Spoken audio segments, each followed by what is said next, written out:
चलिए स्टार्टिंग कर दें।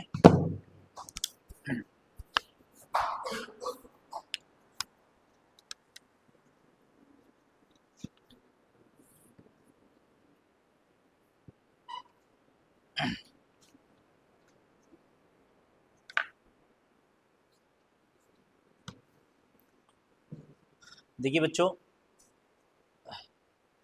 ये मेडिवल हिस्ट्री की लास्ट क्लास है। मेडिवल हिस्ट्री की लास्ट क्लास है और जो मेरा आज का टॉपिक है वो शायद आपको मालूम ही होगा, सूफी मूवमेंट रहा है।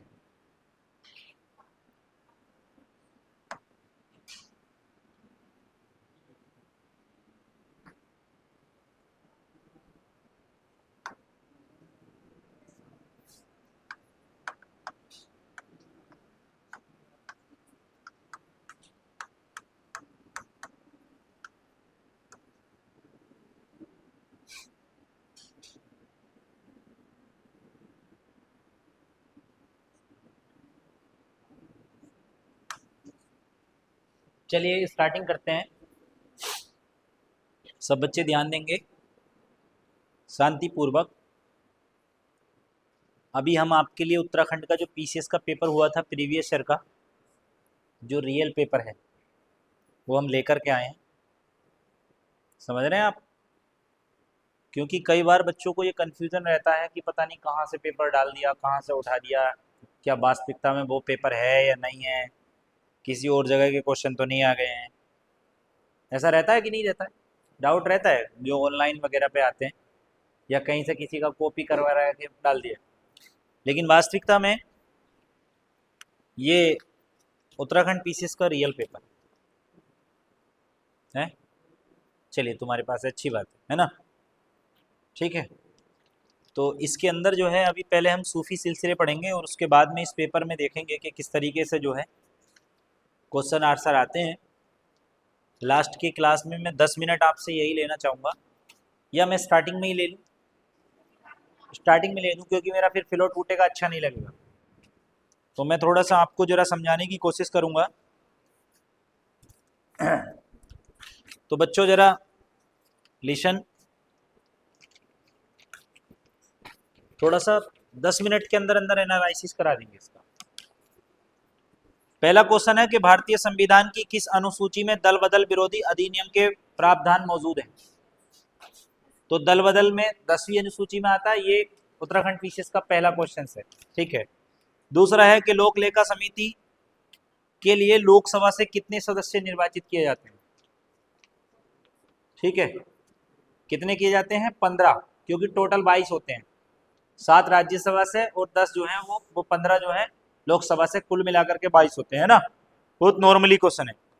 दूसरा है कि कांग्रेस द्वारा भारत की पूर्ण स्वतंत्रता के लक्ष्य की घोषणा किस अधिवेशन में की गई? सब जानते हैं, लाहौर अधिवेशन 1929 की गई थी पंडित नेहरू के द्वारा, रावी नदी के तट पर। इसके बाद में भारत की संविधान सभा द्वारा राष्ट्रीय ज्ञान जो जनगण मनगढ़ है वो कब अपनाया गया? तो 24 जनवरी 1950। थोड़ा सा मैं आपको बताने के जाऊंगा। मानवाधिकार आयोग के प्रथम अध्यक्ष, ठीक है, इसमें रंगनाथ मिश्रा है, न्यायमूर्ति रामास्वामी है, या जे.एस. वर्मा है, वेंकट चेलैया है। ये है न्यायमूर्ति रंगनाथ मिश्रा। ठीक। मैं संपत्ति का अधिकार कैसा अधिकार है? कानूनी अधिकार है ना। तो ये आपने सुना होगा, किसी पंचायत को भंग किया जाता है तो कितने माह के अंदर भर देनी चाहिए? 6 माह के अंदर। ठीक है, फिर इन्होंने पूछा है कि साख सम्मेलन किस वर्ष आयोजित किया गया था? 1986, 1905, 2007, 2007। ठीक है, इसमें पिछड़ी जातियों का राष्ट्रीय आयोग का गठन पूछा है। राज्य विधानसभा परिषद के सदस्य का कार्यकाल कितना होता है? 6 वर्ष, 5 वर्ष? ठीक है, 7 वर्ष, 4 वर्ष, तो आता है 6 वर्ष। ठीक है, केंद्रीय सूचना आयोग की स्थापना कब हुई? केंद्रीय सूचना आयोग की स्थापना पूछी है इन्होंने, जो कि आपका 2005 मानी जाती है ना। ठीक है, इसके बाद में आता है कि भारत में किसी संसद की कार्यवाही में भाग लेने का अधिकार प्राप्त है भारत के महान्यायवादी को, न्यायाधीश को, या न्यायाभिकर्ता को? महान्यायवादी को। आपको याद है वो कहीं मतदान नहीं कर सकता परंतु भाग ले सकता है। आपको पढ़ाया होगा पॉलिटी वाले सर ने। ठीक है, उत्तरांचल का नाम जो है उत्तराखंड कब अस्तित्व में आया, परिवर्तन हुआ? तो ये तो उत्तराखंड से क्वेश्चंस मैं हटा देता हूं, ठीक है, जो उत्तराखंड वाले क्वेश्चंस है। मैं एक ये बताना चाह रहा हूं सिर्फ इस पेपर के माध्यम से कि पेपर के अंदर जो है क्वेश्चन आते हैं वो ज्यादा हार्डली नहीं आते। देखो वन लाइनर क्वेश्चन है, जैसे कि ग्रुप डी का होता है, देख लीजिए, कैमरे वाले पे भी देखिएगा, ठीक है, ये उत्तराखंड से संबंधित है, ठीक है। तो यहां आ जाइएगा, इधर आइएगा। ये पूछा है कि निम्नलिखित में से किस जंतु को भूमि का कृषक मतलब जोतने वाला कहा जाता है? आपको मालूम है, मेंढक मतलब केचुआ, ठीक है। स्कर्वी रोग किस विटामिन की कमी से होता है? ठीक है, विटामिन सी की कमी से, ठीक।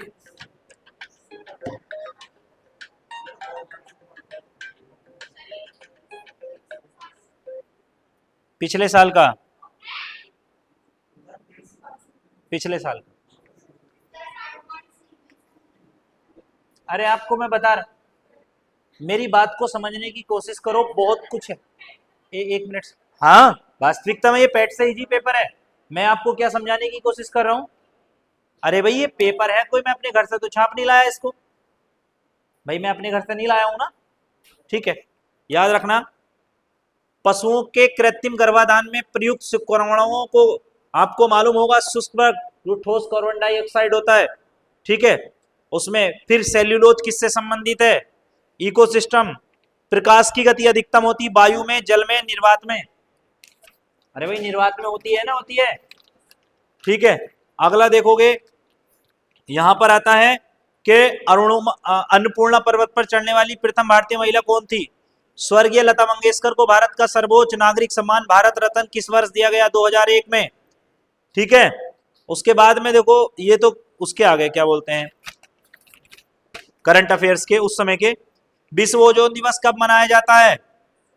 ठीक है, मेजर ध्यानचंद्र खेल जो है वो मतलब जो है किस में दिया जाता है, ठीक है। उसके बाद में यहाँ पर आ जाते हैं आप, गंगा सागर मेला, भरतनाट्यम, कथक, कुचिपुड़ी और मोहिनीअट्टम, बिंदु मिलान पूछा है इसका, ठीक है।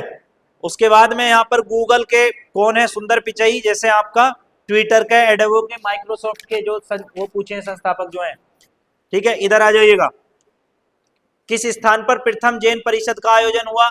उज्जैन, पाटलिपुत्र, वैशाली? कहां पर हुआ था? वैशाली, ठीक है। किस नाटक की रचना हर्षवर्धन द्वारा की गई थी? प्रियदर्शिका, हर्षचरित, कादम्बरी, बाणवट? कादम्बरी, बाणवट तो कादम्बरी, हर्षवर्धन की प्रियदर्शिका, जो रत्नावली वगैरह वगैरह लिखी है उसमें प्रियदर्शिका, ठीक है। आगे सुनेंगे, किस राजवंश की रुद्रा देवी? ये तो वो पूछा, लीलावती के द्वारा भास्कर द्वितीय, लीलावती जो है गणित पर लिखी गई पहली पुस्तक है, मैं आपको बताऊं। वह धार्मिक पुस्तक जिसमें 8, ये तो उससे पूछा है। गधैया एक कर था, उदरंज, ये वहां का पूछा। मौर्य काल में प्रणाम क्या था? 1000 दिनारी किसके नाम से जाना जाता है? मलिक काफूर। निम्न से इल्तुतमिश का प्रतिद्वंदी कौन नहीं था? ताजुद्दीन यलदोज था, नसरुद्दीन क्वाचा था, और मलिक अल्तुनिया, अली मर्दान? उसने पूछा नहीं था, इल्तुतमिश का प्रतिद्वंदी नहीं था। देखो मलिक मतलब जो अली मर्दान था वो नहीं था, समझ रहे हैं। ऋग्वेद में सर्वाधिक मंत्र किस देवता को समर्पित है? इंद्र को, वरुण को, अग्नि को या आदित्य को? ठीक है, बिल्कुल करेक्ट है, हाँ। उसके बाद में खजाइनुल फुतू, जो अमीर खुसरो की आपको बताया था, ठीक है। नूरजहां जुंटा का सदस्य नहीं था? आसफ खां, महावत खां, खुर्रम या इतमाउद्दौला? आसफ खां। निम्नलिखित में कौन कैबिनेट मिशन का सदस्य नहीं था? Pethick Lawrence, A B J Alexander, Stafford Cripps या जॉन साइमन? जॉन साइमन नहीं था, तीनों थे ये, है ना। भारत में विकेंद्रीकरण किसने प्रारंभ किया? गंगा, ठीक है। राजा राम मोहन राय की गिफ्ट टू मोनोथोइस्ट किस भाषा में लिखी गई किताब है? ठीक है, ईश्वर के लिए उपहार नहीं लिखी है किताब भाई, राजा राम मोहन राय की, ये उसमें आ जाएगा। अभी आपने मॉडर्न नहीं पढ़ा, मॉडर्न में जब राजा राम मोहन राय पढ़ाएंगे ना तो उसमें बता देंगे हम लोग, ठीक है। हाँ, फिर इसमें पूछा है अनासक्ति योग, जो गांधी जी ने कोसानी के अंदर, अनासक्ति योग आश्रम है गांधी जी का कोसानी के अंदर उत्तराखंड में, ठीक है। टिहरी रियासत का प्रथम नरेश कौन था? ठीक है। विषुवत रेखा किस देश से नहीं गुजरती है? विजयनगर काल में दक्षिण भारत की नृत्य परंपरा का पहली बार कृष्णाट्यम। अब ज्योग्राफी में आ जाए, भारत की सबसे लंबी धरातलीय पर्वतमाला कौन सी है? अल्पास, हिमालय, एंडीज, रॉकी? एंडीज, ठीक है। जहां पूर्वी और पश्चिमी घाट दोनों मिलते हैं वो कौन सी है? नीलगिरी, ठीक है। Yes coming. इसके बाद में आता है कौन सी जलधारा मतलब महासागर में, जैसे गल्फ स्ट्रीम, बेंगोलिया, फ्लोरिडा। विश्व का दूसरा सबसे बड़ा महाद्वीप कौन सा है? Madagascar, Borneo, New Guinea, Sumatra. ठीक है, फिर इसमें पूछा बिंदु बुलान के लिए कि कौन सी जो हवाएं हैं जैसे बोरा, साइबेरिया, खमसीन, ये मिस्र में नहीं है। विश्व की सबसे दूसरी लंबी नदी कौन सी है? नील, अमेजन, मिसिसिपी या यांगती जी? नील नदी है ना, क्योंकि अमेजन पहली है और नील दूसरी है। ठीक है, अगला पूछा है कायंत्री चट्टान का उदाहरण नहीं है। कौन सा पठार अरावली एवं विंध्य श्रेणियों के मध्य है? मालवा का, है ना। चीनी का कटोरा, क्यूबा, भारत, चीन, पाकिस्तान। सतलज की सहायक नदी कौन सी नहीं है? बसपा, स्पीति, रावी, ब्यास। वनस्पति का संगठक पूछा है। और कौन सी परत समताप मंडल में सम्मिलित नहीं है? आयन मंडल, क्षोभ मंडल, मध्य मंडल, समताप मंडल।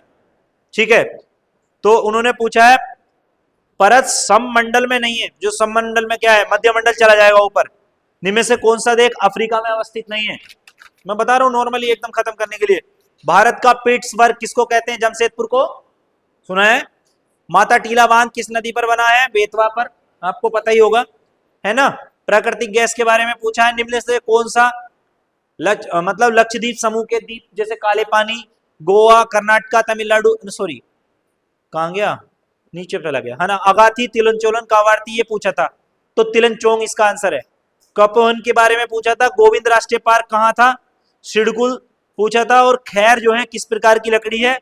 और कोडरमा जो खान है वो लोहे की है, अवरक की है, जिप्सम की है, ऑक्साइड की है। ठीक है, कोडरमा किसकी है? अवरक है, पक्का ना? किस चीज की है? सी सेट भी होता है इसमें, सी सेट भी ऐसी होता है, इजी होता है वो भी, हाथ नहीं होता। क्या पेपर देंगे? पेपर नहीं देते हम लोग, अभी हम पढ़ा रहे हैं ना उसके बाद। ठीक है, अब आप पेपर दे देंगे तो फिर पेपर में लगे रहेंगे, आप पढ़ेंगे। ये सिर्फ मैंने एक आपको परिचित अवगत कराया है। 17 मई को उत्तराखंड का पीसीएस का पेपर कंसाइडर है, वो ऑनलाइन हो जाएगा कुछ दिनों के बाद में। कैलेंडर हम सेंड कर देंगे ग्रुप में। ठीक है, ग्रुप में अपडेट आपको मिलती रहेगी। अगर हमारी क्लास दूसरी जगह भी लगेगी तो हम अपडेट देते रहेंगे। ठीक है, देखिए मॉडर्न हम जब कराएंगे जब आप बच्चे सभी लिख करके देंगे नूर आलम सर को।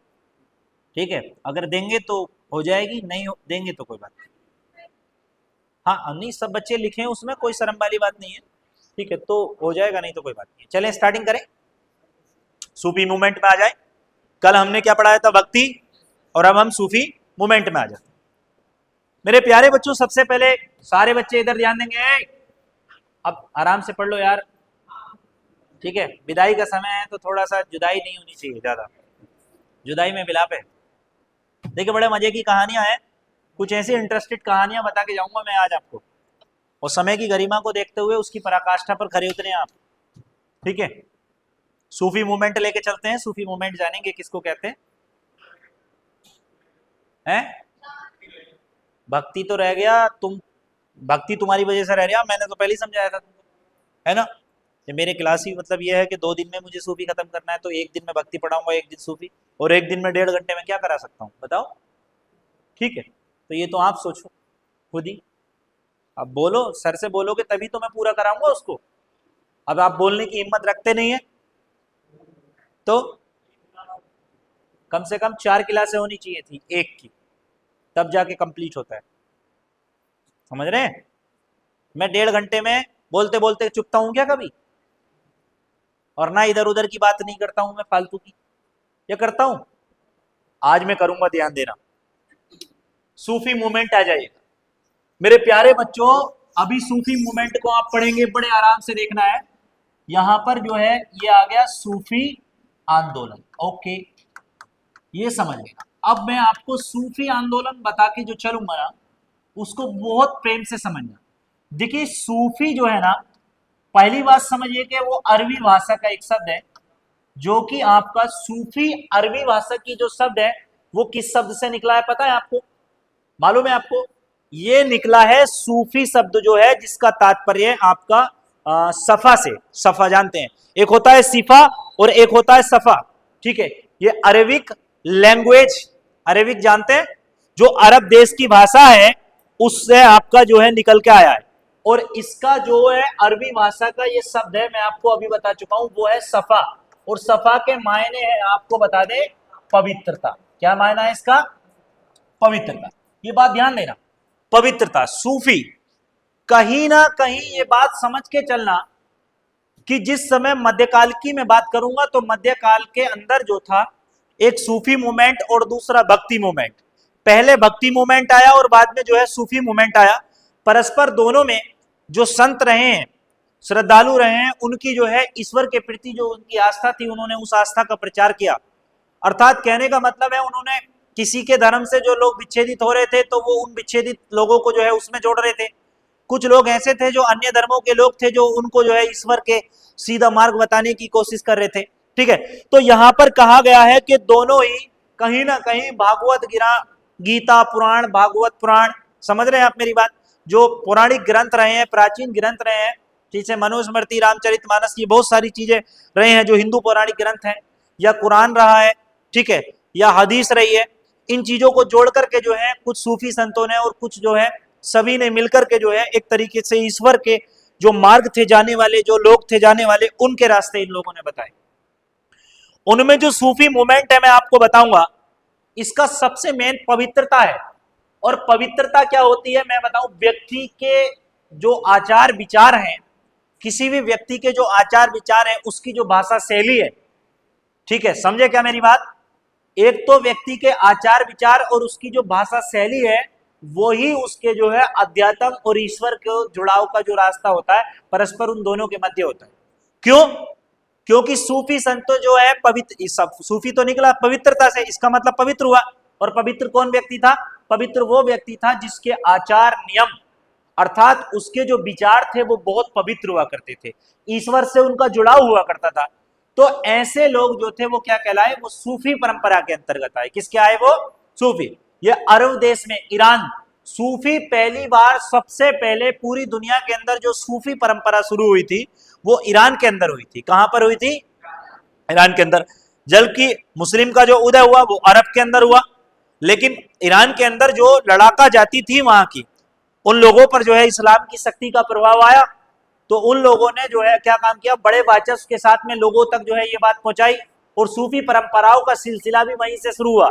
जब ये लोग बड़े बड़े योद्धा जो वहां करते थे, वहां पे जब युद्ध लड़ते थे तो ये सूफियों की मदद लिया करते थे। मतलब कि सूफियों से दुआ कराने के लिए बोलते थे कि आप हमारे लिए हजरत अल्लाह से दुआ कर दीजिए, हमारी यहाँ फतेह हो जाए, हम वहां लड़ जाएं।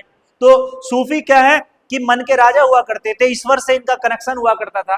ठीक है, तो अगर दुआ दे दी तो दे दी, और अगर नहीं दी तो नहीं दी, अपनी मर्जी हुआ करती थी। आज भी सूफी, अब तो सूफी नहीं रहते, अब तो सीधा 100 का नोट मांगते हैं वो, ठीक है, कि 10 रुपए में काम नहीं चलेगा, 100 रुपए दे। ठीक, तो ऐसी जमाना आ गया, उनके प्रति आस्था या उनके पास में शक्तियों का कोई आचरण नहीं रहता है। ठीक है, उनके नियम, उनके विचार बिल्कुल अलग होते हैं, वो पैसे की तरफ भागते हैं। लेकिन असल में जो सूफी होता है वो सिर्फ पेट भरता है और आगे बढ़ जाता है। आज भी ऐसे सूफी हैं कि सिर्फ पेट के लिए लेते हैं और आगे बढ़ जाते हैं। तो मेरे प्यारे बच्चों, आप सूफी सिलसिले में सबसे पहले लेकर के चलेंगे कि सूफी जो सिलसिला था वो एकेश्वरवादी का नाम सुना होता है, एकेश्वर आपका वादी। ठीक है, एकेश्वरवादी का मतलब है कि इसकी जो परंपरा थी, इसका जो विचार था, ये एकेश्वरवादी था। मतलब कि ये अल्लाह को मानते थे कि अल्लाह एक है, उसका कोई दूसरा माबूद नहीं है। मतलब उसका ये हुआ कि अल्लाह जो है वो एक है और उसके जैसा कोई दुनिया में दूसरा नहीं है, और अल्लाह दिलों में बसता है। अर्थात इन्होंने एक ईश्वर को माना, किसी की पूजा नहीं की। जबकि अल्लाह के जो मोहम्मद साहब हैं, मैं आपको बताऊं तो मोहम्मद साहब कौन थे? वो पैगंबर थे। मोहम्मद साहब को क्या माना गया? पैगंबर।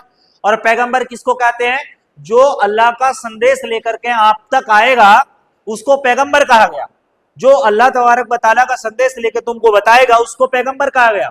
जब मोहम्मद साहब का जन्म हुआ था तो मैं पढ़ा हूं उस चीज को कि उस समय मक्का और मदीने में हालात ये थी कि जब बच्ची पैदा होती थी किसी के, तो या तो उसको जिंदी जमीन के अंदर दफना दिया जाता था या उसको मार खत्म कर दिया जाता था। कुल मिलाकर के धरती पर अत्याचार थे, उन्हीं अत्याचारों को खत्म करने के लिए मोहम्मद को धरती पर उतारा अल्लाह तबारक व तआला ने, कि ताकि ये गुनाह ये कम हो।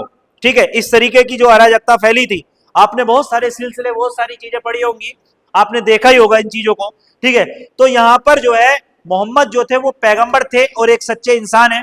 गूगल पे आज भी अगर आप सर्च मारोगे ये बिल्कुल कि दुनिया का सबसे अच्छा इंसान कौन है, तो गूगल साफ लिखेगा सल्लल्लाहु ताला अलैहि वसल्लम मोहम्मद रसूलुल्लाह, है ना। वो मोहम्मद का नाम लेकर सीधा गूगल अभी मार सकते हो, जब भी कभी मारोगे तो मोहम्मद का ही नाम आता है, क्योंकि वो एक अच्छे व्यक्ति थे। आप मोहम्मद को अल्लाह या भगवान की दर्जा या संज्ञा नहीं दे सकते। इस्लामिक विचारधारा कहती है कि इस्लाम में केवल खुदा एक है, अर्थात इसीलिए सूफी परंपराओं को एकेश्वरवादी विचारधारा वाला बताया गया, क्योंकि एक ही ईश्वर को मानते थे। लेकिन हुआ क्या कि जब सूफी संत हुए, सूफी संतों की आपस में नहीं बनती थी। मैं आपको बताऊं, अभी आप देखना कि अगर क्लास में सब सीनियर हो तो कोई किसी से दबने को तैयार नहीं, तो ऐसे ही सूफी परंपराओं में क्या है, इनमें आपस में नहीं बनती थी। और हुआ ये कि कुल आपको मैं बता देता हूं, कुल जो है 14 जो सूफी सिलसिले थे, क्या थे आपको बता दें, 14 सूफी, ठीक है, सिलसिला। आपका सिलसिला किसको कहते हैं? जैसे कि आपने सुना होगा सिलसिलों के बारे में, चिश्तिया संप्रदाय, चिश्तिया का नाम सुना है भाई, सुना है कि नहीं सुना है? चिश्तिया संप्रदाय का नाम सुना होगा। फिर आपने नक्शबंदिया, कादिया, स्वारवर्दिया, इस तरीके से सत्तारिया, ठीक है, सुने हैं ना। इस तरीके से छोटे बड़े 14 सूफी सिलसिलों का उदय हुआ, जिनमें सबसे प्रमुख जो था वो चिश्ती सिलसिला था। अभी आपको बताएंगे हम लोग, ठीक है, अभी समझ के चलना, बहुत प्रेम से चलना, क्योंकि मैं अगर स्पीड नहीं पकड़ूंगा तो ये कवर नहीं हो पाएगा, ये बात ध्यान। तो यहां पर क्या हुआ, जब ये सूफी सिलसिले, लेकिन मैं आपको बताऊं, कुछ लोग कहते हैं कि भारत में सिलसिलों का जो सिलसिले थे भारत में, वो दिल्ली सल्तनत के बाद में आए, जब दिल्ली सल्तनत का उदय हो गया। लेकिन मैं कहना चाहता हूं कि दिल्ली सल्तनत से पहले ही सिलसिले भारत में आ चुके थे। क्यों? क्योंकि आपको पता होगा कि जब मोहम्मद गोरी ने हिंदुस्तान पर अटैक किया था, तो ख्वाजा मोइनुद्दीन चिश्ती अजमेरी का नाम सुना है आपने?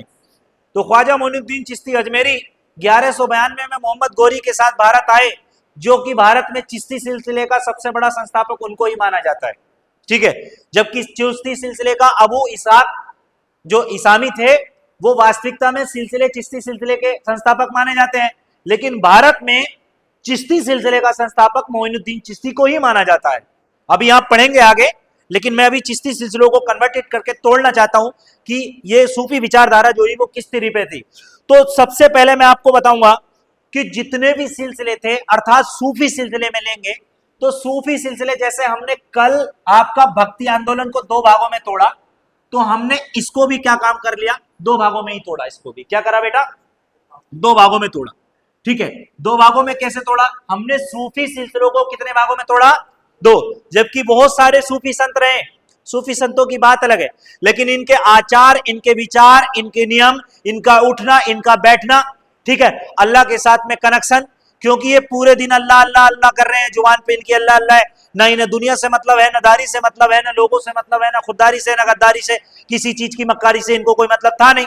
इसलिए जुबान पे क्या था? अल्लाह, ठीक है। रोटी मिल गई तो खा ली, नहीं तो सीधे चल रहे हैं। तो ऐसे में क्या है, जीवन का तप देना, जीवन को बहुत बड़ी श्रद्धा होती है व्यक्ति के पास, आप ध्यान रखना। हर व्यक्ति अपने आप को फकीरी, लोग सोचते हैं कि फकीरी आसान है, फकीरी दुनिया का सबसे कठिन काम है, समझ रहे हो? क्योंकि फकीर को रोटी मिल गई, नहीं तो वो पूरे कई दिन तक भूखा सफर करता चला जाता है। आप नहीं रुक सकते, 3 घंटे अगर आपको रोटी नहीं मिली तो फकीरी को आसान मत समझ लेना।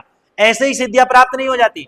हिंदू धार्मिक बच्चे सुनेंगे, सबसे बड़ी जो होती है सिद्धि, वो होती है, आपको बताएं, सिद्धवली की, हनुमान जी की चौकी, अर्थात हनुमान जी की सिद्धि जो होती है वो सबसे खतरनाक होती है। अगर सिद्धि उठाते हुए अगर किसी व्यक्ति की उसका भंग हो जाए तपस्या, तो जाहिर सी बात है, कितने लोगों को पता होगा, मैं गलत कह रहा हूं तो मेरे सामने टॉक कर सकते हैं, कि वो बंदा पागल तक हो जाता है। होता कि नहीं होता बताइए? तो कुछ तो आस्था है ना, आप तो हनुमान को भी गलत नहीं कह सकते, ठीक है। कहीं ना कहीं अध्यात्म का मतलब है। तो ये सूफी संतों का जो अध्यात्म था वो जुड़ा हुआ था, ईश्वर से कनेक्शन होता था। ये लोग वैराग्य होते हैं, इनका दुनिया से मतलब नहीं होता। ये दुनिया में बेशक आ जाते हैं, सिर्फ संदेश देते हैं और दुनिया की बातें उखड़ के चले जाते हैं। ये तो बस इन्होंने अगर ऊपर वाले से कहा कि ठीक है आप बुला ले, कोई दिक्कत नहीं है, ठीक है, तो 2 मिनट में जो है साफ, शरीर यहीं रह जाता है, छोड़ जाते हैं इसको, डेड बॉडी को, समझ गए, और रूह निकल के जो है साफ चली जाती है। और आज भी उन बलियों को जो लोग दुनिया से चले गए, अभी आपने देखा होगा ईश्वर में, जैसे कि आप भगवान माने, ठीक है, माता शिव, गणेश है, पार्वती है, महाकाल है, ये बहुत सारे हैं, ठीक है। ख्वाजा मोइनुद्दीन चिश्ती अजमेरी, निजामुद्दीन औलिया, ठीक है, बख्तियार काकी, अगर इन लोगों के विषय में अगर आप बात करेंगे तो कहेंगे कि ये दुनिया से बेशक चले गए, लेकिन इनकी रूह आज भी जिंदा है। लोग इनसे दुआएं मांगने जाते हैं, इनके मजारों पर जाते हैं, हिंदू मुसलमान सब जाते हैं। सूफी संतों का मसला ऐसा रहा है कि उन्होंने ना जैनियों से घृणा करी है, ना हिंदुओं से घृणा करी है, ना मुसलमानों से घृणा करी है। ये बात ध्यान रखना।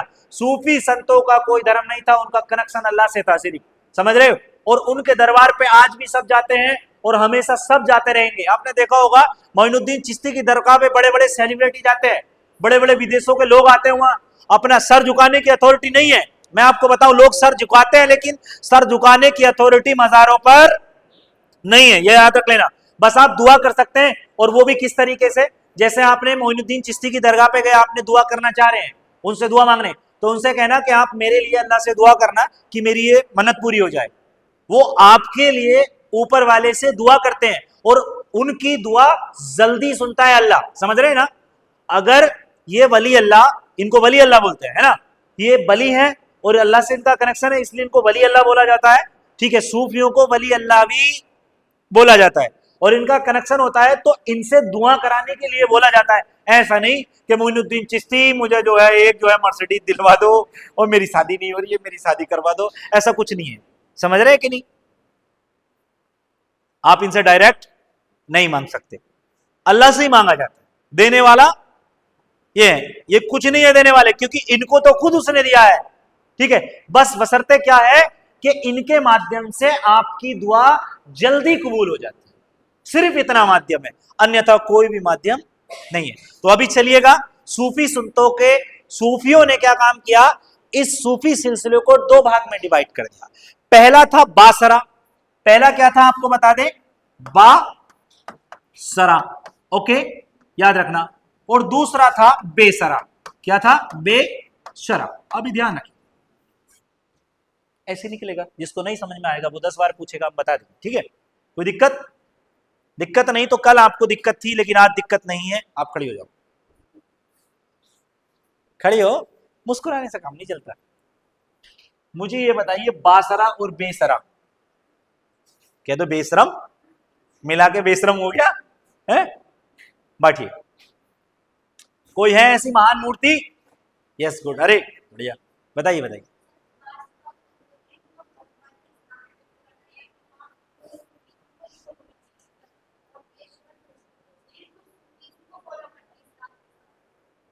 सूफी को फॉलो करते हैं, बेसरा वो होते हैं जो सूफी को फॉलो करते हैं।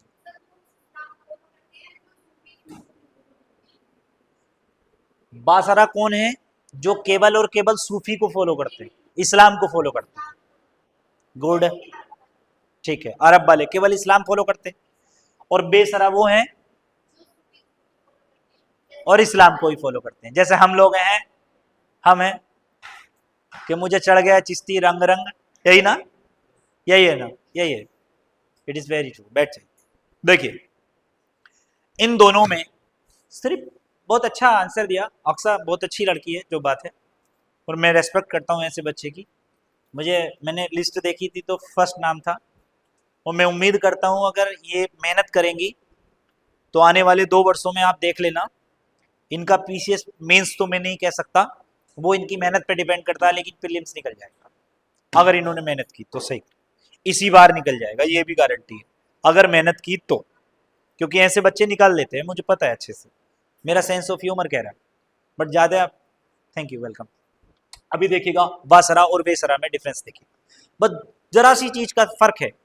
बासरा जो थे वो वास्तविकता में अरब के लोग थे, और ये इस्लाम में, मतलब कहते हैं एकदम दृढ़ निश्चय, किसी चीज के प्रति आकर्षित हो जाना, मतलब कि इस्लाम के कट्टरपंथी इस्लाम वाले, अर्थात ये वो लोग थे जो इस्लामी विधान, समझ रहे हैं, इस्लामी विधान, समझ रहे हैं मेरी बात को, इस्लामी विधान या आपका शरीयत, ठीक है, शरीयत को मानने वाले, क्या बोला मैं आपको बता दें, मानने वाले। अब आप, ये बच्चे, हमारे कुछ बच्चे ऐसे जो हिंदू रिलीजियस की नहीं समझ पा रहे हैं, लेकिन उनको समझने की जरूरत है इसको। कारण क्यों जरूरत है, क्योंकि ये एग्जाम के लिए हम पढ़ा रहे हैं, ना कि हम आपको इस्लाम पढ़ा रहे हैं ना। ऐसा तो नहीं है बच्चों, हम कभी जातिगत बात तो करते नहीं है, या करते हैं, है ना, नहीं करते तो ध्यान दे लेना इधर पे। ये शरीयत जो शब्द है ना, शरीयत, इस्लाम के अंदर में जो शरीयत शब्द लिखा हुआ है, ये बड़ी खतरनाक है। शरीयत क्या है, जो नबी करीम सल्लल्लाहु ताला अलैहि वसल्लम, जो मोहम्मद रहे हैं, उनके द्वारा, उनके सहाबियों के द्वारा जो आचार नियम बना दिए गए हैं, समझ रहे, कि जैसे शरीयत ये कहती है इस्लाम के अंदर के इस्लाम के जो बच्चियां हैं, जो लड़कियां हैं, जो औरतें हैं, वो अपना सर किसी को नंगा नहीं दिखा सकती, बाल नाखून तक दिखाने की इजाजत नहीं है इस्लाम की, ठीक है। और यहाँ तो जींस टॉप पहन के जा रही है करके, एकदम करती हुई, अब पापा ये ले, तेरी तो ऐसी कम तैसी, ठीक है। तो नियम कानून तो उल्लंघन कर दिया, शरीयत को मान नहीं रही, और नमाज बैठी जींस पहन के नमाज पढ़ रही है, ठीक है, जबकि ये शरीयत ऐसा नहीं मानती। चुस्त कपड़े को भी शरीयत नहीं मानती। अपनी आंखों से किसी को देख लेना, हम पे इतने डिक्टेशन लगे हुए हैं कि आप सोच नहीं सकते, ठीक है। इस्लाम का कानून इतना ज्यादा खतरनाक है, अरब के अंदर अगर आप देखेंगे, अगर किसी ने किसी लड़की को बदनीयत से पकड़ लिया या देख लिया या किस तरीके से, तो सीधा यहां रखी जाती है और पीछे तक निकलती है। वो ऐसा नहीं है कि हल्का सा काट के छोड़ देते हैं, ऐसा नहीं, पीछे तक बिल्कुल कट, एक बार मिसड़। और पता होता वहां का कानून बहुत खतरनाक है, अगर हिंदुस्तान पे आज लागू कर दो तो 2 दिन में सीधी हो जाएंगी सारी लड़कियां, पता। और तालिबानियों ने इस तरीके का कानून बना रखा है, तालिबान के अंदर बहुत खतरनाक लोग हैं, ठीक है। लेकिन क्या है, हिंदुस्तान बहुत आजादी वाला देश है, ऐसा नहीं है, हिंदुस्तान का दिल बहुत बड़ा है और लोग भी बहुत बड़े हैं, ठीक है। तो कहने का मतलब यह है कि शरीयत क्या है, इस्लामी कानून का एक जरिया है जो लिखी हुई है। जैसे कि हिंदू धर्म में आपने देखा होगा, हिंदू धर्म में मनुस्मृति है, मनुस्मृति हिंदू धर्म का विधि ग्रंथ है। ऐसे ही शरीयत जो है इस्लाम का कानूनी ग्रंथ है, जो उसमें इस्लाम के कानून लिखे हैं वो शरीयत में लिखे हैं, इस्लामी विधान, मतलब जो इस्लामी जो लोगों ने विधि बना ली है, जो कानून बना लिए हैं, वो शरीयत के अंदर डाल दिए गए हैं। तो ये लोग शरीयत को मानते हैं, परंतु क्या है, ये जो है आपको बता दें, बेसरा, बेसरा क्या है कि ये इस्लामी तो है, बात समझ लेना मेरी बात, इस्लामी तो है, लेकिन वास्तविकता में क्या है, और ये शरीयत को भी मानते हैं, मैं आपको बता रहा हूं, लेकिन शरीयत को भी मानते हैं, ये अलग डिफरेंस है। ये हिंदुस्तान वाले हैं और ये अरब वाले हैं, ये बिल्कुल सही बात है ना। लेकिन क्या है, ये घुमक्कड़ प्रकृति के हैं। क्या है ये आपको बता दें, ये घुमक्कड़ प्रकृति के थे, समझ लीजिए आत्मा, ये घुमक्कड़ प्रकृति के थे। घुमक्कड़ प्रकृति कैसे, अभी आपने मोइनुद्दीन चिश्ती को ले लीजिए, मोइनुद्दीन चिश्ती घुमक्कड़ प्रकृति के थे। ख्वाजा मोइनुद्दीन चिश्ती के बाद में जो है निजामुद्दीन औलिया, बख्तियार काकी, साबिर पाक कलियर, ठीक है। अगर आप इन लोगों को लेंगे, ये क्या है, एक जगह से दूसरी जगह, दूसरी जगह से तीसरी जगह, ठीक है। तो जो घुमक्कड़ प्रकृति के, वो इस्लाम को मानते थे, सूफी को मानते थे, परंतु आपको बता दें कि ये संगीत प्रेमी थे। क्या थे, आपको बता दें, ये संगीत प्रेमी थे। आपने देखा होगा संगीत प्रेमी क्यों थे, क्योंकि ये कव्वाली उब्बाली, आज भी देखो इनके मज़ारों पे अगर आप जाएंगे तो बाधड़क ढोलक के साथ में, बीन ताजे के साथ में कव्वाली बज रही होगी, तो कव्वालियां चलती थी यहाँ पे। ये संगीत के शौकीन माने जाते। और ये कौन थे, बेसरा, ये बेसरा जो थे ये थे हिंदुस्तानी, ठीक है। और ये कौन थे, बासरा, ये थे अरबी। समझ रहे हैं आप मेरी बात को भाई, इतना तो समझ में आ रहा होगा नहीं, ठीक है। तो वेसरा और बासरा में, लेकिन अभी हमने जो पढ़ना है ना, वो क्या पढ़ना है, बासरा तो हम नहीं पढ़ रहे क्योंकि ये इस्लाम के जो है अरबी लोग थे, ठीक है। लेकिन अभी क्या पढ़ना है हमको, बेसरा पढ़ना है। और बेसरा में अब हम आगे चलते हैं। देखिए मैं आपको बता देता हूं, सबसे पहले समझिएगा कि 18वीं शताब्दी में, कितने में, 18वीं शताब्दी में साहब अली उल्लाह, ठीक है, साहब अली उल्लाह 18वीं शताब्दी में एक प्रसिद्ध सूफी संत रहे हैं। उन्होंने क्या काम किया है कि सूफी मत को जब 4 वर्गों में बांटा, तो उन्होंने पहला जो था सूफी संत का जो चरण बांटा उन्होंने, तो पहला उन्होंने 7वीं शताब्दी से 9वीं शताब्दी तक माना। पहला चरण क्या माना उन्होंने, 7वीं शताब्दी से 9वीं शताब्दी तक। दूसरे चरण में उन्होंने माना 10वीं शताब्दी से 11वीं शताब्दी के मध्य तक, ठीक है, 11वीं से। और तीसरा माना उन्होंने 10वीं शताब्दी से और 12वीं शताब्दी तक। और चौथा चरण उन्होंने माना 12वीं शताब्दी के मध्य से और अब तक, ठीक है, अब तक का जो चरण था, तो वो उन्होंने आपका जो है चौथी शताब्दी में मान लिया। मतलब जो चौथी सूफी सिलसिला था वो ये मान लिया। तो अलग अलग प्रकार से इनका अलग अलग तरीके से रहा, लेकिन इनमें मैं कुछ सिलसिले लिखूंगा जो 12वीं शताब्दी में जो आए हैं, उन सिलसिलों के नाम मैं आपको दे देता हूं, ठीक है। सूफी सिलसिलों में जो है मैं आपको बता देता हूं, ठीक है। तो सूफी सिलसिले के अंदर मुख्य सिलसिले क्या थे, ये आप समझिएगा। सिल आपका सिला, ठीक है। सूफी सिलसिले में अभी आप देखेंगे सबसे पहले कौन सा था, मैं आपको बता दूं, चिश्तिया। नाम सुना है आपने, चिश्ती ले लीजिएगा। सबसे पहला था, आपको बता दें, चिश्ती। क्या था बेटा? चिश्ती सिलसिला था, अबू अबू इसहाक। दूसरा था सुहारवर्दी। दूसरा कौन सा था? सुहारवर्दी। ये भारत में प्रचलित सबसे प्रमुख सिलसिले माने गए। प्रमुख लिखे हैं, वैसे तो मैंने बताया ना 14 सिलसिले हैं, लेकिन जो आते नहीं है एग्जाम में, मैं उनका लिख के क्या करूंगा।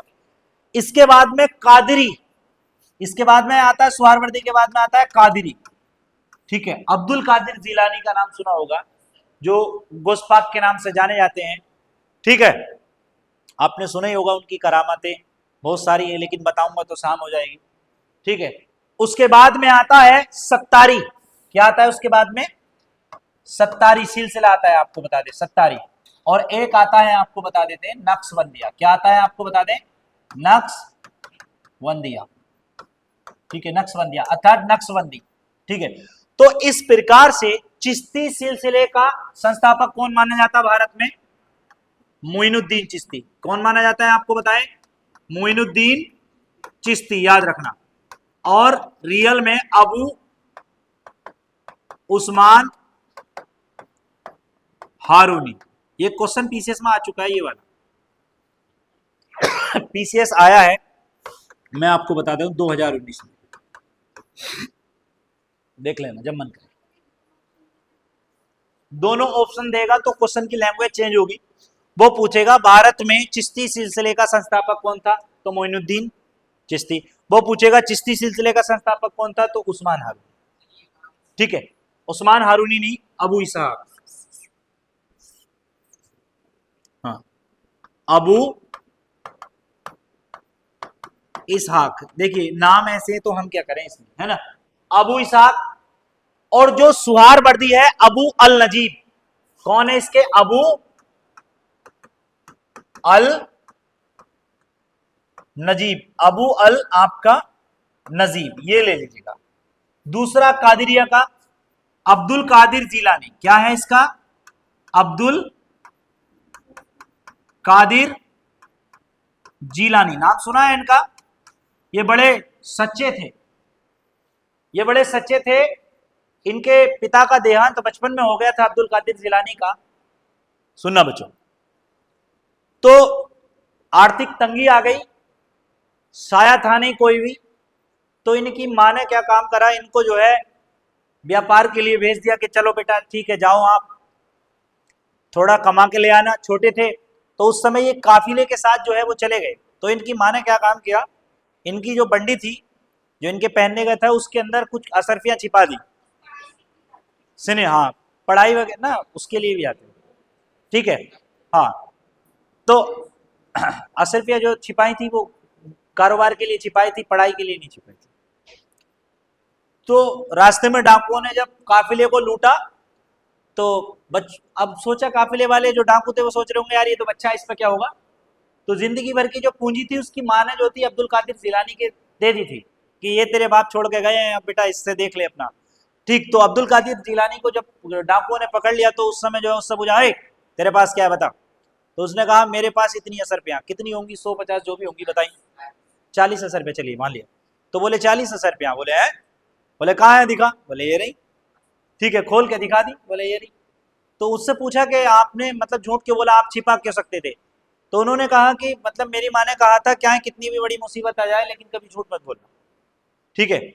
तो सुनने में आया है कि जितने भी डाकुओं ने माल लूटा था उस काफिले का, उस बच्चे की सच्चाई ईमानदारी को देख करके वो उनका जो माल था वो 40 रुपया भी लौटा दी, और वो भी सब लौटाने के बाद। तो ऐसा होता है कि सच्चाई पे कायम रहना भी कभी बहुत बेहतर रहता है, कभी क्या बेहतर ही रहता है सच्चाई। आपने देखा होगा कि सत्य की परिभाषा यह है, सत्यमेव जयते। कहां से लिया गया है? मुंडकोपनिषद से। मुंडकोपनिषद कहां से लिया गया है? हाँ? अरे तुमको नहीं पता, पढ़ाया नहीं तुमको मुंडकोपनिषद कहां से लिया गया है? अब ईंट उठाओ जरा, अभी मारू खोपड़ी में तुम्हारी सबकी। तुमको मुंडको उपनिषद नहीं पता कहां से लिया गया? ऋग्वेद के तीसरे मंडल से लिया गया। किससे मंडल से लिया गया है? तीसरे मंडल से, सावित्री देवी को समर्पित है। मालूम है आपको? मुंडको उपनिषद याद रख लेना, ऋग्वेद के तीसरे मंडल से लिया गया। दूसरी बात समझ लेना कि मुंडको उपनिषद में ही सत्यमेव जयते लिखा गया है, और उसका मतलब होता है सत्य की सदैव जीत होती है। और याद रखना, सत्य को आने में भले ही देर हो सकती है, परंतु सत्य कभी पराजित नहीं हो सकता। उसको आने में देर हो सकती है, लेकिन सच हमेशा सच रहेगा। चलिए आगे चलते हैं।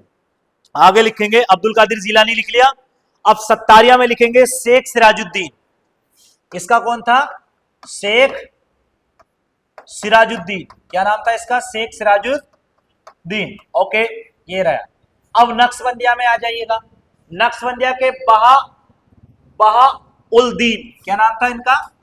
बहाउद आपका दीन, बहाउद्दीन। याद रखना कि इसके बहाउद्दीन, ये तो रहे हैं आपके संस्थापक। अब चलिएगा,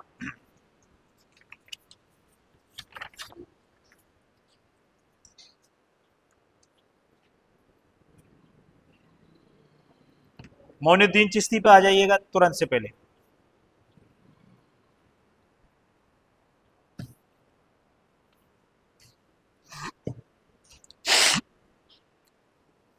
मिटा दें, चलते रहे। स्टार्टिंग। बच्चों इधर ध्यान दो, थोड़ा स्टोरी टाइप है चीजें। सीधे सीधे चिश्तिया संप्रदाय में आइएगा। चिश्तिया संप्रदाय भारत कैसे आया? ठीक है प्यारे बच्चों, मोइनुद्दीन चिश्ती का नाम सुना है आपने, बहुत अच्छे से आप जानते होंगे मोइनुद्दीन चिश्ती को। मैं आपको बता दूं कि मोइनुद्दीन चिश्ती का जन्म खुरासान प्रदेश, आपने सुना होगा अरब के अंदर, जो ईरान की साइड में, ईरान में एक जगह पड़ती है सिस्तान। क्या पड़ती है? सिस्तान में 1143 को मोइनुद्दीन चिश्ती का जन्म हुआ। और इनकी माता जो थी उसका नाम था उम्मल वारा। मोइनुद्दीन चिश्ती की माता का क्या नाम था? उम्मल वारा। और पिता का नाम था सैयद गयासुद्दीन। क्या नाम था? सैयद गयासुद्दीन। मैं आपको बताऊं कि जब मोइनुद्दीन चिश्ती का जन्म 1143 में हुआ सिस्तान के अंदर, तो उस समय इनके पिता का देहांत हो गया। देहांत के बाद ये बहुत छोटे थे, तो अपने पिता के कारोबार को संभाला। आटे की चक्की थी इनकी। क्या था? आटे की चक्की थी। समझ लेना, स्टोरी ये याद हो जाएगी, लिखने की जरूरत नहीं है इसको। तो आटे की चक्की थी, तो ये आपको आटे की चक्की चलाई। लेकिन फिर क्या हुआ कि आर्थिक तंगी की वजह से, क्योंकि ईमानदार आदमी आटे की चक्की चला नहीं पाता है, ध्यान रखना। तो उस समय जब आर्थिक तंगी इनकी खराब हुई, हालत खराब हुई, तो मोइनुद्दीन चिश्ती ने क्या काम किया? अपना घर बार छोड़ दिया, जो भी संपत्ति थी चक्की पक्की सब बेच करके जो है वो एक सूफी सिलसिले से जुड़ गए। और सूफी सिलसिले से जुड़ने के बाद, लंबी कहानी है, वो घर से निकल गए और समरकंद और बुखारा की तरफ गए। जब वो बुखारा और समरकंद की तरफ गए, तो उनको रास्ते में मुलाकात हुई थी ख्वाजा उस्मान हारूनी से, जो कि चिश्ती संप्रदाय का उनका पूरा प्रभाव था। और याद रखना, मोइनुद्दीन चिश्ती के ये क्वेश्चन पीसीएस में, जो मैंने अभी लिखा था, पीसीएस में पूछा गया था कि ख्वाजा मोइनुद्दीन चिश्ती के गुरु का क्या नाम था। समझ रहे? तो ख्वाजा उस्मान हारूनी जो था वो मोइनुद्दीन चिश्ती के गुरु का नाम था। ठीक है, तो उनसे मिले, उनसे चिश्तिया संप्रदाय के जब अंदर इनके ऊपर प्रभाव पड़ा, और ये उसी के बाद सूफी सिलसिले में आ गए। और याद रखना कि उन्हीं उस्मान हारूनी की बात सुनकर के मोइनुद्दीन चिश्ती भारत आए थे। जब मोहम्मद गोरी ने हिंदुस्तान पर अटैक किया था, तो पृथ्वीराज चौहान ने 1191 में तराइन के प्रथम युद्ध में इसको हरा दिया। हराने के बाद ये ईरान चला गया, और ईरान में जाकर के इसने अपनी ट्रेनिंग को, मतलब अपनी सेना को ट्रेंड किया, एक मजबूत सेना संगठित की। किसी ने बताया कि ख्वाजा मोइनुद्दीन चिश्ती एक सूफी संत है, उनसे दुआ करा ले। जब मोहम्मद गोरी उनसे दुआ के लिए पहुंचा, तो मोहम्मद गोरी ने उनसे कहा कि ख्वाजा गरीब नवाज से कहा मोइनुद्दीन चिश्ती से कि आप मेरे लिए दुआ कर दिए, मैं हिंदुस्तान पर अटैक करने जा रहा हूं। तो उस समय उसने देखा कि क्यों ना यार वली अल्लाह को साथ ही ले चलें, इससे बेहतर तो कोई बात ही नहीं है, वली अल्लाह साथ होगा तो दुआ कर देंगे। ठीक है, तो उस्मान हारूनी के कहने पर जो है मोइनुद्दीन चिश्ती ने हिंदुस्तान की तरफ रुख किया, और वो मोहम्मद गोरी के साथ 1192 में हिंदुस्तान आ गए।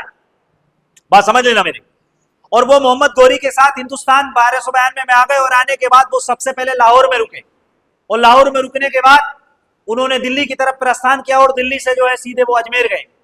मैं बता रहा हूं आपको, ठीक है। उनकी खानका पहले जो है उन्होंने लाहौर के अंदर बना ली थी, लेकिन जो रियल उनकी खानका है वो आज भी अजमेर में है। अजमेर में उस समय पृथ्वीराज चौहान तृतीय का राज था और आपने सुना होगा मोइनुद्दीन चिश्ती की कितनी करामातें वहां पर हैं। आज भी हिंदुस्तान के अंदर जो है इनको बादशाह हिंदुस्तान कहा जाता है। बादशाह हिंदुस्तान ख्वाजा मोइनुद्दीन चिश्ती अजमेरी को कहा जाता है। किसको कहा जाता है? किसको कहा जाता है? बादशाह ए हिंदुस्तान किसको कहा जाता है? ख्वाजा मोइनुद्दीन चिश्ती अजमेरी को। अब समझना यहां से, आपने देखा होगा इनकी एक कहानी मैंने बताई थी, जयपाल जादूगर जो था वो इनके खिलाफ रहता था, अर्थात इनकी देवीय शक्ति थी। मैं आपको बता देता हूं, इनके पास अद्भुत शक्तियां थी, देवीय शक्तियां थी। देवीय शक्तियां जानते हैं कि गैप से, जैसे कि हुआ क्या था कि एक बार इनकी सैनिक जो थे, मतलब सॉरी करें, इनके जो मुरीद थे, शिष्य और मुरीद समझ लेना बेटा, शिष्य को अरबिक भाषा में क्या कहते हैं, मतलब मुरीद कहा जाता है। एक मुरीद शब्द सुनना होगा और एक आप सुनेंगे खानका, ठीक है। खानका वो थी जहां ये फकीर संत, जो सूफी संत जहां बैठते थे, आराम करते थे, जहां ये शरीयत की बात करते थे बैठ करके, वो इनकी खानका कहलाती है। जहां आज इनकी मज़ारें हैं वो खानका कहलाती हैं। क्या कहलाती हैं? वो खानका। और मुरीद जो है इनके, जो शिष्य होते थे वो क्या होते थे? मुरीद होते थे। तो मोइनुद्दीन चिश्ती के पहले आपको बता दें, यहां पर चलेगा, पहला आपको बता दें मोइनुद्दीन चिश्ती, यहां पर चलेंगे मोइनुद्दीन चिश्ती। मोइनुद्दीन चिश्ती के बाद में इनके शिष्य रहे हैं, आपने सुना होगा, ठीक है, बख्तियार काकी का नाम सुना है, ठीक है, बख्तियार काकी, ठीक है, बख्तियार काकी को समझ लीजिएगा, अभी हम बताएंगे, पहले मोइनुद्दीन के बारे में जानिएगा। तो ये जो थे अजमेर के अंदर, आपको पता रहता गर्मी पड़ती है, तो वहां से निकल के जा रहे थे। अब इन्होंने क्या काम किया, इनको प्यास लगी, इनके साथ वाले थे, चलते रेत पे, गर्म रेत पे बेचारे चल रहे थे, तो उस समय इनको प्यास लगी। तो प्यास लगने के दौरान इन्होंने कहा कि एक अपने मुरीद को बुलाया कि जाओ पानी लेके आ जाओ। अब वो जो है, पानी की किल्लत थी उस समय, पानी की किल्लत हुआ करती, राजस्थान जैसे इलाकों में पानी मिलना बहुत, तो राजा का पहरा था। पहरा किसका था? पृथ्वीराज चौहान का। ये कहानी सत्य बता रहे हैं, ठीक है। तो पृथ्वीराज चौहान का पानी पे पहरा था। उस फकीर ने, कासा जानते हैं आप? फकीरों के गले में आपने देखा होगा ब्लैक कलर का एक जो है मांगने का ऐसा ढाबा सा, ठीक है, चमड़े का नहीं होता है वो, काले कलर का कोई धातु और ही होती है वो, ठीक है, उस तरीके से होता है। चलिए, चमड़े का जो होता है वो मशक होती है, मशक जिसमें पानी भरा जाता है, वो मशक होती है। वो कासा था, कासा जिसमें मांगते हैं। कासा और मशक में डिफरेंस है। मशक क्या होती है? मशक जो है जो पानी भर के, चमड़े की होती है मशक, पानी भरता थे कुएं से, लेकिन वो कासे की बात है। कासा होता है ब्लैक कलर का, इतना बड़ा, हाँ। तो उसको दे दिया, बोले जाओ इसमें भर लाना, ले आओ। तो वो गए, तो उन्होंने कहा कि भाई हमारे राजा का हुक्म है, हम पानी नहीं देंगे किसी। बोले गए भाई, बोले किसने मंगाया? बोले जो है हमारे मोइनुद्दीन चिश्ती हैं, वो प्यासे हैं, उन्होंने पानी के लिए बोला है, पानी दे दीजिए आप। बोले नहीं, राजा का हुक्म है कि पानी किसी को नहीं दिया जाए। वो फकीर आया और उसने आकर के कहा कि मोइनुद्दीन ख्वाजा से कि ख्वाजा, उन्होंने पानी को मना कर दिया है, पानी नहीं दिया। बोले अच्छा, बोले जाओ। उन्होंने कासा दिया और कासा लेके बोले जाओ और पानी से कहना कि पानी तुझे ख्वाजा ने बुलाया। सिर्फ इतना कहना है, पानी से, और कुछ नहीं कहना। बैठ के अदब के साथ में कहना है कि पानी तुझे ख्वाजा ने बुलाया। ये करामतें जिंदा हकीकत हैं, राजपूतों के इतिहास के पन्नों में छपी हुई कहानियां हैं। उसने जाकर के बैठा और कुछ दूर तालाब था, पहरेदार घूम रहे थे, और बैठ के कहा कि पानी चल, तुझे ख्वाजा ने बुलाया है। इतनी कही है कि पीछे से तूफान आया, आंधी आई, और सारे जितने भी पहरेदार थे इधर उधर भाग गए, और पता लगा कि पूरे तालाब का पानी कासे के अंदर आ गया। समझ रहे? पूरे तालाब का पानी, तालाब में एक बूंद पानी नहीं। कासा लेकर के जो है वो आ गए। आने के बाद जैसे ही उन्होंने देखा, थोड़ी देर के बाद में तूफान गया, देखा तो तालाब अभी तो लहरा रहा था। आज भी वो दरिया है, उसका नाम जानते हैं आप? क्या है? क्या है? आना सागर। Very good answer. आना सागर के अंदर आज पानी नहीं सूखा आज तक उस दरिया का, ठीक है। तो आना सागर की ये बात है। तो जैसे ही पानी, अब जैसे उठे, बोले अभी तो लहरा रहा था, कहां गया? अब वो जो है भाग के जो है एकदम राजा के पास पहुंचे। उन्होंने जो है उससे पृथ्वीराज चौहान से कहा कि भाई ऐसे ऐसे मसला हो गया। बोले कौन आया था? बोले एक फकीर आया था, कह रहा पानी मंगाया है। बोले कौन है? तो ख्वाजा समझ गया मोइनुद्दीन चिश्ती होंगे। उन्होंने कहा कि जहां भी मिले ढूंढ के जाओ और पैरों में गिर जाओ। उनसे माफी मांग लो, क्योंकि पानी का मसला था, किल्लत में मर जाते। तो गए तो वो बैठे थे, आप आराम कर रहे थे, तो उनके पैरों में जाके वो पड़ गए, उनके जो शाहूकार थे कि माफ कर दो। बोले जाओ। अब ये वली अल्लाह ऐसे ही होते थे कि माफ कर दिया, कर दिया। खुद चल करके पृथ्वीराज चौहान मोइनुद्दीन चिश्ती के पास गए और उनसे दुआ करी और उनसे माफी मांगी कि इनको पता नहीं था आप जो है। तो उन्होंने कहा कि जाओ, जैसे जहां बैठ के आपने अदब के साथ कहा था कि आप पानी चल तुझे ख्वाजा ने बुलाया, वहां जाके कह दो कि पानी अपनी जगह पे चले। ठीक है, इतनी बात वहां जाके उन्होंने कही कि थोड़ी देर बाद फिर तूफान आया, वही मसला हुआ और फिर पानी लहरा गया। तो ऐसी बहुत सारी जिंदा करामतें हैं। ठीक है, और बादशाह औरंगजेब के बारे में मैं एक कहानी बताकर चलता हूं, मैं आपको थोड़ा सा याद रख लेना बच्चों, ये हमेशा याद रहनी चाहिए आपको। बादशाह औरंगजेब जो था वो संतों की मजारों पर जो है यकीन नहीं करता था, और उसने दिल्ली से लेकर मोइनुद्दीन चिश्ती अजमेरी तक की मजारों को तोड़वा दिया था। उसने कहा था कि मैं हर मजार को सलाम करता हुआ जाऊंगा। क्या बोला वो? कि मैं हर मजार को सलाम करूंगा, अगर जिस मजार के अंदर से सलाम का जवाब नहीं आया वो मजार तोड़वा। ठीक, और उसने जब वो दिल्ली से चला तो अजमेर तक तुड़वाता चला गया, सारी मजारें तुड़वा दी। किसने? बादशाह औरंगजेब ने। इनमें कुछ नहीं है, तोड़ो तोड़ो, सलाम करता और तुड़वा देता। तब उसकी जो है इतना स्टेबल नहीं था उसका। अब तोड़ते तोड़ते तोड़ते तोड़ते वो ख्वाजा मोइनुद्दीन चिश्ती अजमेरी की दरगाह पर। समझ रहे हैं आप बात? बड़ा अच्छा सा लग रहा होगा, मजा आ रहा होगा ना। जब मोइनुद्दीन चिश्ती की दरगाह पर पहुंचा तो उसने वहां पर भी वही जाके किया। ठीक, एक बेचारा वहां पे अंधा दुआ मांग रहा था। ऐसा कुछ आता है लिखे हुए तथ्यों के अनुसार, वो दुआ मांग रहा। बोले अगर सलाम का जवाब नहीं आया तो इसकी भी गर्दन उड़ा दूंगा। ठीक है, किसकी? उस जो बेचारा अंधा था, वो तो मोइनुद्दीन चिश्ती से बोले इसकी भी गर्दन उड़ा दूंगा। उसे डर बैठ गया और बोले अगर जवाब नहीं आया तो ये तो मेरी बढ़ा देगा। ठीक है, तो जब औरंगजेब वहां पर जब सलाम किया उसने, औरंगजेब ने अस्सलाम वालेकुम व रहमतुल्लाहि व बरकातुहू, ये पूरा सलाम होता, तो जवाब नहीं आता, तो जवाब नहीं आता। वो 3 बार सलाम करता था, चौथी बार तुमको पता है गर्दन ही काटता था, तो वो तो मजार था, 3 बार करता था वो। तो फिर दूसरा जवाब आया। अब जो वो अंधा था उसकी दुआ तेज हो गई, बोले मारा जाऊंगा, हजरत मुझे बचाओ, मोइनुद्दीन चिश्ती। ठीक है, क्योंकि 1236 में मोइनुद्दीन चिश्ती उस दुनिया को छोड़ के चले गए, समझ रहे? वो आज भी जिंदा है, उनके बारे में ऐसे आता है, बहुत सारी करामतें जिंदा है।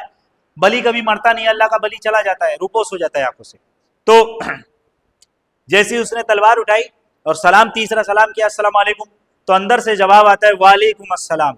मजार के अंदर से आवाज आती है, और आने के बाद कहा कि औरंगजेब हमें आपका सलाम का जवाब देने में देर इसलिए हो गई थी क्योंकि हम अरसे रब पर थे।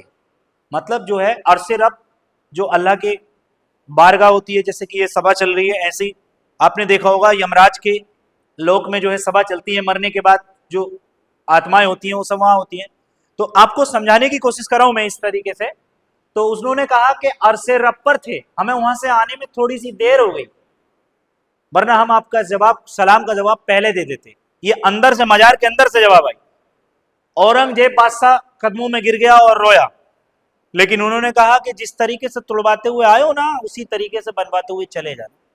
ठीक है, जिस तरीके से तुड़वाते हुए आए हो। तो कहा जाता है कि एक मजार को भूल गया था बादशाह औरंगजेब, भूल गया, छोटी मोटी होगी कोई, भूल गया, भूल गया तो रात कोई टांग पकड़ के उसकी जो है ऊपर लगा। ठीक है, बोले चल, बोले वो फला मजार रह गई, सुबह को उठ के तुरंत फजर की नमाज पढ़ती है, सुबह को बोले कि फला मजार रह गई, चलो उसको बनवाने चलते हैं। तो बादशाह औरंगजेब उसको बनवाने के लिए गए। तो ऐसी करामत थी ख्वाजा मोइनुद्दीन चिश्ती अजमेरी की। और याद रखना, मोइनुद्दीन अर्थात ख्वाजा, वास्तविक नाम मोइनुद्दीन था, वास्तविक नाम क्या था? मोइनुद्दीन था, परंतु क्या था कि ख्वाजा इनके पास जो थी क्या थी? एक उपाधि थी, याद रखना।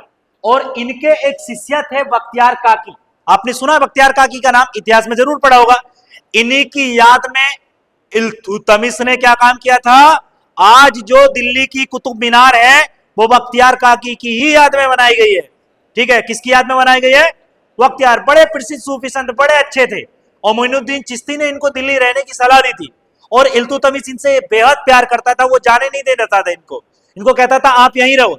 और इन पे एक इल्जाम लगाया गया था, एक औरत ने कहा था कि ये जो बच्चा है ना, ये इनका है बख्तियार काकी का। ठीक है, 70 साल के बूढ़े पर इल्जाम लगा दिया था।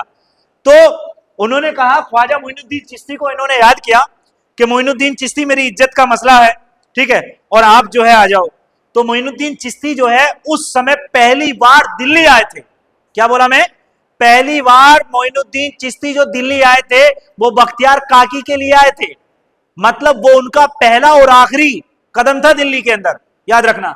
और बख्तियार काकी के कहने पर आए, जब सभा बिठाई राजा इल्तुतमिश ने, बादशाह था उसके, अगर बादशाह के अंदर अगर ये गुनाहगार पाए जाते तो इन्होंने कहा कि देखो आज मेरी इज्जत तुम्हारे हाथ में है। बोले कोई बात नहीं।